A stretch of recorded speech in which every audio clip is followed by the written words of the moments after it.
pediu para estudar a religião católica. Ele viu o seguinte: o ponto de unidade e coerência é a religião católica.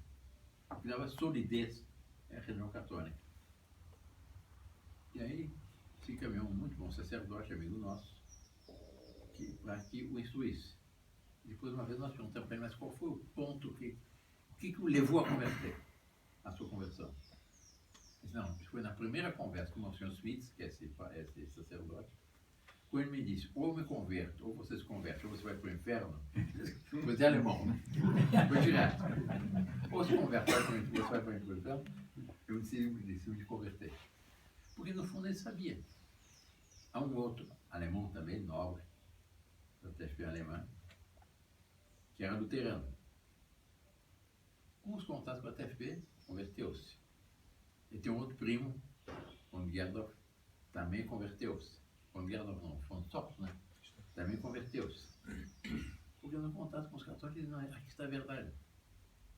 E depois ele disse uma coisa impressionante. Ele disse uma coisa que eu posso assegurar. Eu não conheço um protestante de boa fé.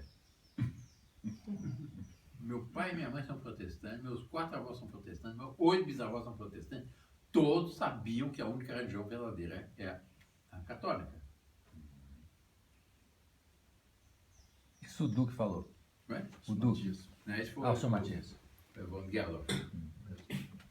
Que é um muito capaz também, né, da TFP alemã, escreve vários livros e conferências. Hoje ele é da TFP, é um líder da TFP da Alemanha, mas é considerado um dos maiores líderes alemães hoje na luta pela defesa da vida. Todas as palestras, conferências, acontecimentos, etc., né? É o ponto de referência. E agora, nessas polêmicas todas sobre essas mudanças da Amor Letícia, etc., é o ponto de referência. Quer dizer que fora da igreja mesmo não há salvação. Isso é doutrina estabelecida da igreja. Quer dizer, é preciso entender o que é estar na igreja ou fora da igreja numa salvação. Como é que fica a posição de um índio que nunca conheceu a fé católica? Ignorância invencível, né? Tem ignorância invencível e tem um outro ponto que é fundamental, doutor Álvaro, é um dogma de fé. Isso é dogma, quem negar isso não é católico. Todo homem tem a graça suficiente para salvar-se. A graça do Espírito Santo, a graça de Deus está continuamente falando à alma do homem. Ele corresponde ou não. Pois é um outro ponto que é muito bonito, que é todo homem tem impresso no seu ser a lei natural. São Paulo diz, a lei natural é a lei escrita pelo dedo de Deus na alma do homem. Ele nasce sabendo que tem que respeitar os pais, ele nasce sabendo que não pode matar, ele nasce sabendo que não pode roubar, ele nasce sabendo que não pode pecar contra a gratuidade, está impresso no seu ser.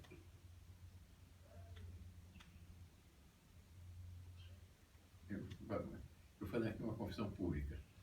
É um pecado meu. Eu devia ter 4 anos. O papai tinha uma coleção de cenas muito bonita. E ele dava para meus irmãos mais velhos, os 2 irmãos mais velhos, selos para fazer a sua própria coleção. Meu irmão mais velho naquele tempo tinha 7, o outro tinha 6 e eu tinha 4. E eu já tinha, com certo sentimento, sabia que os selos que ele dava para os mais velhos eram mais bonitos que os meus. O que ele me dava. Um dia, o papai saiu com os 2 outros e eu fiz o que não devia. Roubei o selo dos outros. Tinha perfeitamente consciência que estava errado. Estava fazendo uma coisa errada. Depois fiquei com tanta vergonha de mim mesmo, que eu fiquei o resto do dia escondido atrás de um sofá. Não tinha ninguém em casa, mas por vergonha do horror que eu tinha feito, que era roubar os selos. Estava escondendo você mesmo. Pronto. Escondendo de Deus. Escondendo de Deus. Isso, eu garanto que todas as senhoras e os senhores aqui estão presentes, se for fazer uma análise do seu passado, sabem de coisas erradas que fizeram e que a consciência imediatamente os acusou. Isso é natural. O natural das coisas, que toda natureza tem eu dou um exemplo puramente natural. Vários aqui têm contato com a vida de campo. Nunca se ouviu falar de uma vaca ou um cavalo comeu uma erva venenosa de propósito. Acontece de vez em quando que numa torceira come uma erva venenosa e morre. Isso, muitos já devem ter ouvido falar nisso. Claro. Mas, Tem experiência, você tem experiência disso. Exatamente. Mas, só, no caso, uma torceira, Por engano. por engano. Porque ele queria comer outra erva, tinha junto e Essa comeu. vai junto. Quem é que ensinou o cavalo que só pode comer aquela erva? A qual que pode comer? Não fez nenhum curso de botânica.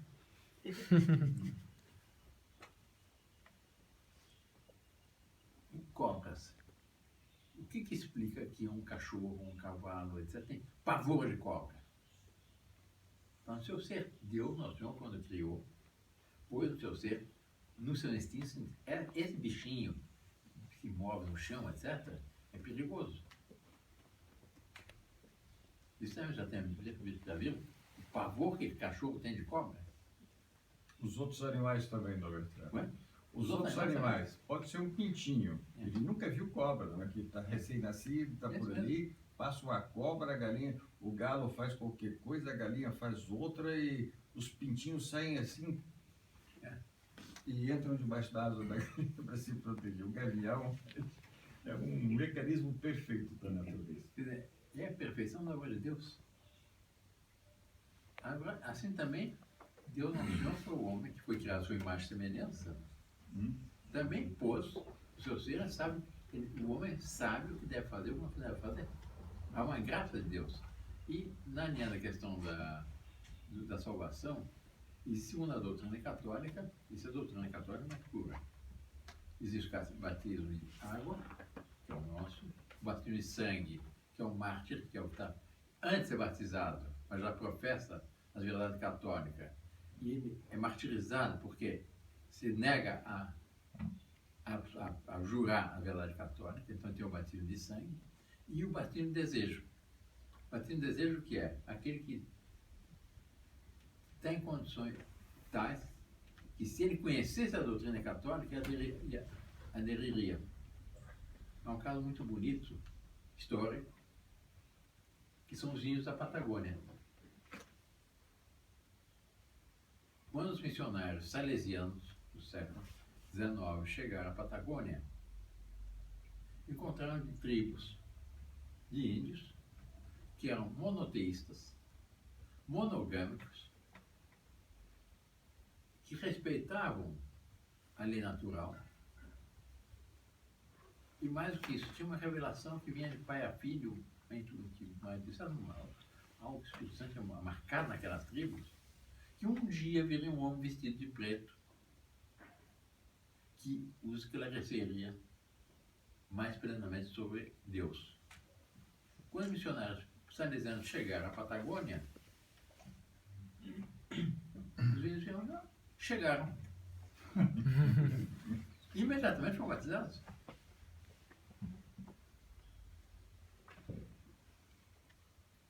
No México, quando Cortés. Conte a história atual, que é muito bonita. O Montezuma acabou deixando Cortés entrar, mais os 300 que estavam com ele, justamente porque havia uma profecia de que Deus iria chegar naquele dia. E eles tinham uma precisão astronômica muito grande.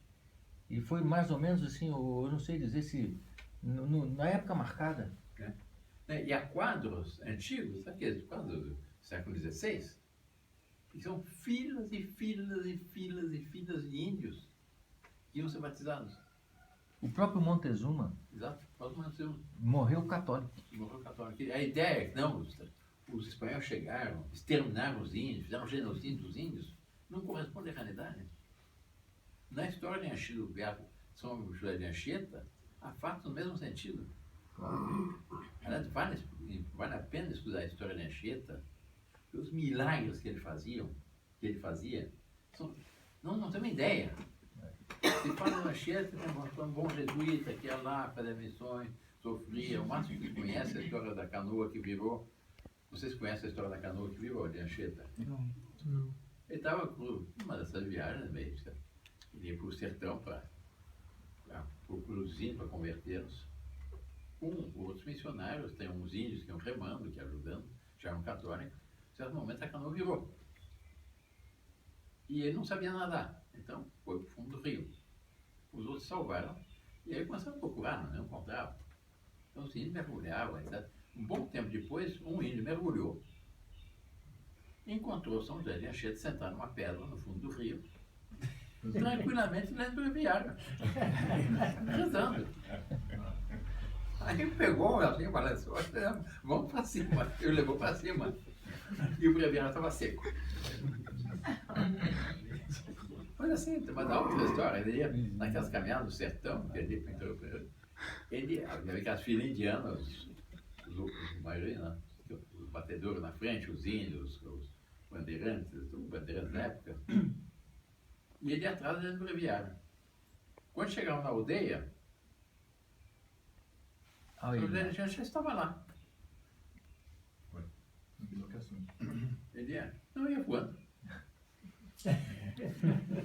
Uma vez foi pego uma tribo de índios e o cercaram e começaram a preparar o banquete. Né? E com aquela preparação, né, etc., de repente. Então, ele foi pelo lado, os índios todos vieram, escapou a presa. Mas depois convertem, né? Mas são essas belezas da graça, porque o que é bonito é que existe a lei natural, é impressa, a lei escrita pelo dedo de Deus na alma do homem, segundo a expressão de São Paulo, e existe a graça suficiente. Todo homem, sem exceção, pode ser um esquimó, um índio da Patagônia, um chinesinho no fundo do Tibete, tem a graça suficiente para salvar. Só se perde quem quer. É porque hoje o relativismo chegou a tal nível que o próprio Francisco I dizendo que a salvação está em todas as religiões, né? E não está, isso é absolutamente condenado pela igreja. Aí tem dezenas de documentos nesse sentido, dizendo que o contrário. Documentos pontifícios. Depois nós tínhamos, tem as afirmações, nós tínhamos, quem não está comigo está contra mim. Eu sou o caminho, a verdade e a vida. Só vem ao Pai quem vier. Um caminho, uma verdade e uma vida. Nós não podemos aceitar o relativismo. Perdão, Bertrand. Essa afirmação que o Dom Bertrand acaba de fazer, complementando o que o Dr. Álvaro levantou a respeito do Francisco I, é aceite para todos ou precisa de uma explicação? Não sei. Tem um documento também, eu acho que quando a cura, o sílabus cita essa questão de que a religião católica é a única e verdadeira. Não sei se está na conta cura ou no sílabus. Está no sílabus. Se alguém quiser fazer alguma pergunta sobre isso. Tem, não sei, tem várias citações nesse sentido. Sílabus de Pio IX, É Pio IX. O Sírio Pio IX, mas tem, tem. Ou pode ser eleito, o Carlos Raz, como prefeito de Consideração das Coisas do Reino da Fé, com a aprovação do Papa há tempo nessa ocasião, que é João Paulo II, pelo documento do Dominus Et. E o cara diz claramente, fora da igreja não há salvação. O documento oficial da igreja, que é recente, que não vai. Além do mais, é o seguinte, não pode mudar, a doutrina católica não pode mudar. Dom Bertrand, e como, talvez para esclarecer um pouco isso, ou para os que tiverem alguma dúvida, a respeito nos pontos em que um Papa é infalível e nos pontos que não é, a possibilidade também de um Papa herege, algo assim, talvez. Mas a doutrina católica é muito clara nesse ponto. E o dogma da infalibilidade pontifícia é muito claro. O Papa, ele é infalível, ele tem três condições. Ele tem que ser, quando entrar em matéria fé e moral, quando fala ex cátedra, ele fala como Papa, e quando tem a explícita intenção de definir uma verdade. Então ele diz, de fé, por a Assunção da Santíssima Virgem, a grande festa de amanhã. Esse dogma foi definido do século XX. O Papa, é muito bonito ele dizer, foi Pio XII.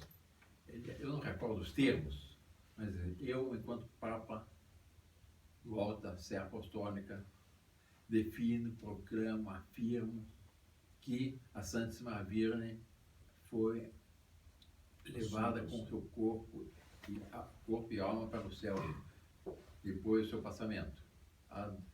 Os teólogos se põem pelo menos Nossa Senhora.